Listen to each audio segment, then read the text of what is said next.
سلامونه. دغه کتاب آصف مشال لیکلی دی. زه حکمت آریان یې درته وړاندې کوم.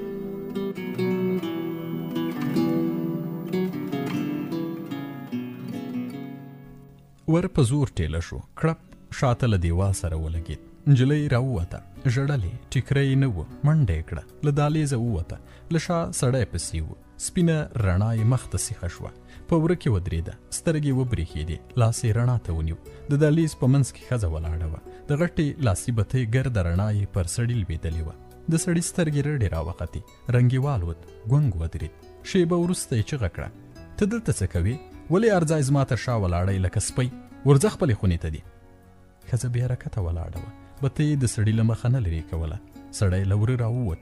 په خوشکه یې وویل: کڼه یې، ورځه خونې ته، زه هم درپسې یم. ښځې منډه کړه. په ژړا له دهلیزه ووته. په چوتره کې د څراغ رڼا ښکاره شوه. سړي سر وښوراوه. اوف، دا بیا له کومې خوا را پیدا سوه. غږ شو: خیر دی لورې، څه سوي؟ سړی ور ووت. نجلۍ د چوترې کونج ته ولاړه وه. زړې ښځې څراغ مخ ته نیولی و. وارخطا پوښتنې یې کولې: څه در باندې سوي؟ ډاره سوي یې؟ نجلۍ ژړل. سړی ور وړاندې شو.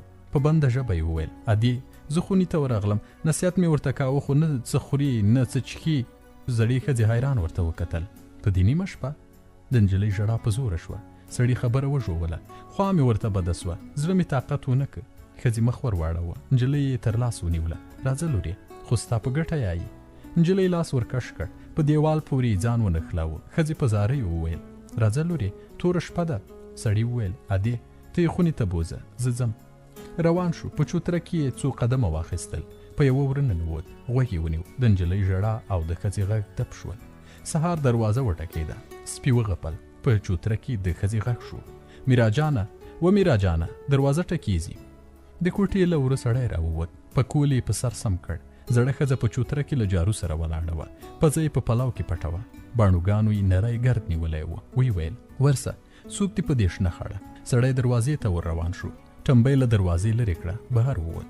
د دروازې مخې ته ځوږ شو. ښځې جارو ودراوه. دروازې ته نږدې ورغله. په ملا کړوپه شوه. د دوو دړو ترمنځ چولې ته یې سترګه برابره کړه. له زوی سره یې دوه سړي ولاړ وه. د زوی دروازې ته شاوه، خو دوه نور سړي چولې ته مخامخ وه. یو ډیر مشر نه و، خو بل په عمر پوخ ښکارېده. پټکه یې پر سر وه. د تور واسکټ له جیبه یې سور دسمال راوتلی وه.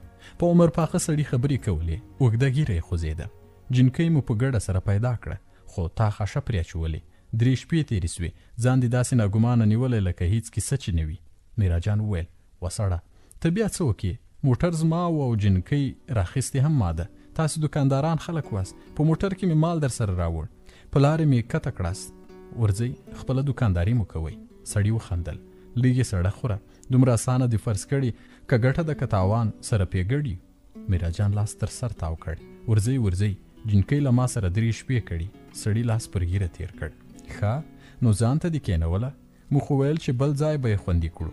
میراجان وویل: دا زما کار دی، په تاسې پورې اړه نه لري، نه مو حق کیږي. سړي وویل: موږ یې هم په کیسه کې نه یو، څه تا ته ناسته څه بل ته، خو خپله برخه غواړو. میراجان ته خوشکه ورغله.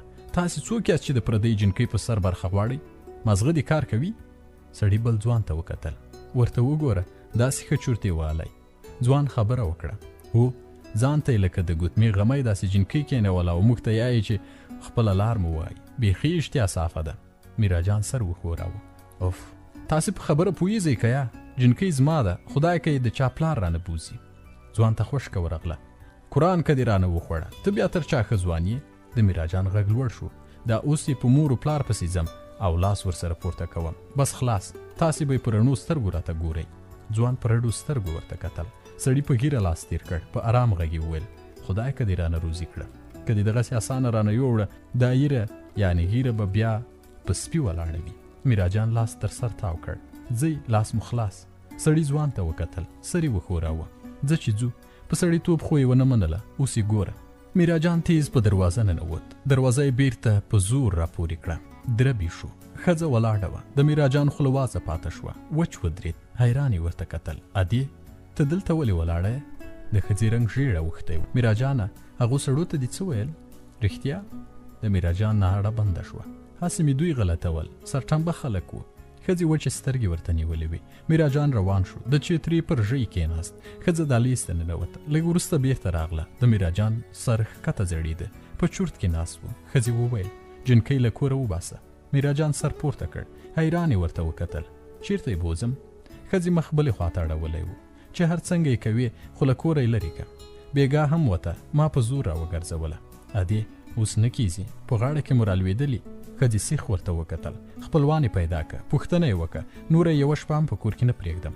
میراجان سر ښکته وځړاوه، پښه یې ورو ورو پر ځمکه ټکوله. شېبه وروسته یې شونډې وخوځېدې. یوه چاره به یې وکړم، خو اوس بل چېرته ځم، کار مې دی.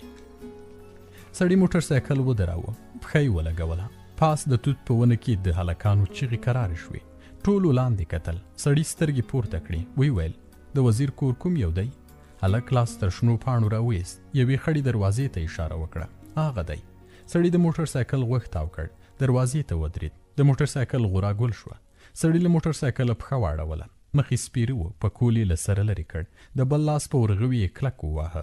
دوړې ځینې پورته شوې، څادر یې پر مخ تیر کړ. شاوخوا یې وکتل، په کلي کې څوک نه ښکارېدل. له ونې د هلکانو چغې راتلې. د غرمې لمر ته د کورونو دیوالونه سپېره معلومېدل. دروازې ته یې لاس ور وغځاوه. ټک ټک ټک. بیرته څو ګامه شاته شو، موټر سایکل ته ودرېد. په ښکر پورې ولاړه ګرده هنداره یې ځان ته سیخه کړه. په هنداره کې یې مخ ښکاره شو. د غوږو شاته په ګړګوتي ویښتانو یې ګرد پروت و. ګوتې یې پرې تېرې کړې. دروازې ته یې وکتل، ور وړاندې شو، بیا یې وټکوله. شېبه وروسته د دروازې غږ شو. په ونه لوړ ځوان راووت، د خولۍ غمي ځلېدل، سترګې تنګې نیولې وې، د خوبه و. سړي ته یې لاس ورکړ. له لنډ جوړ په خیر وروسته پټه خوله ودرېد. سړي وویل ته وزیر یې؟ ځوان سر وښوراوه. او خیر و. سړي له لږ ځنډ وروسته وویل هو، زه له کټوازه راغلی یم، له ما سره یوه جنکۍ ده، که مې خدای نه کړي خطا ستا خور به وي. د ځوان سرې سترګې رډې راوختې. چیغه یې کړه څه دې وویل؟ سړي جټکه وخوړه، یو ګام شاته شو. خبره واوره، ما اوس هم ښه در سره کړي. 3 شپې مخکې په سړک ولاړه وه، زه له غزني راتلم، موټر مې ورته ودراوه، دا په خپله راوخته. را ما سره نور خلک هم وو. ځوان موټ ټینګ کړ، راوتلې سترګې یې سړي ته نیولې وې، لړزېده. سړي په بنده ژبه وویل زه پې وډار سوم، مال سیاسره د ځکه مې را سره سپاره کړه، که دې خوښه وي ولاړ به سو، نورې خبرې به ورې وکړو. ځوان په درانه غږ وویل چیرې ده؟ زموږ کره په کټواز. سړي خبره نه وه بشپړه کړې.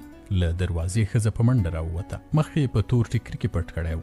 له سړي څو ګامه لرې ودرېده. ویې ویل د خدای شکر دی، لور مې پیدا سوه، نو ولې دې نه در سره راوسته؟ سړی پټه خوله ولاړ و. ځوان ښځه تر لاس ونیوه، د دروازې خواته یې کش کړه. ښځې زارۍ کولې زویه، یا نازو زر راولئ یا ما هم ورې ورولئ. سړي تر نیمکښې دروازې پسې کتل. ځوان ښځه تر لاس نیولې وه، کشولی په یوه وره یې ننایسته. ځوان په برنډه کې چټک ګامونه اخیستل. بلې کوټې ته ننوت، ژر بیرته راووت. واسکټ یې اغوستی و. د برنډې نیمایي ته چې راورسېد، ښځې هم پسې رامنډه کړه. ویې ویل له سړي سره ځې؟ زه هم ځم. ځوان تیز روان و. په خوشکه یې وویل ادې زه په خپل کار ښه پوهېږم. ښځې تر واسکټ ونیو. واسکټ د ځوان له اوږې وښویېده. په چپه اوږه یې د توپانچې بند له ژېړو مرمیو ډک و. ځوان یې لاس وڅانډه، غاښونه یې وچیچل. ادې مازغه مې مه راخرابوه. اوږده اوږده ګامونه یې واخیستل. له برنډې کته شو.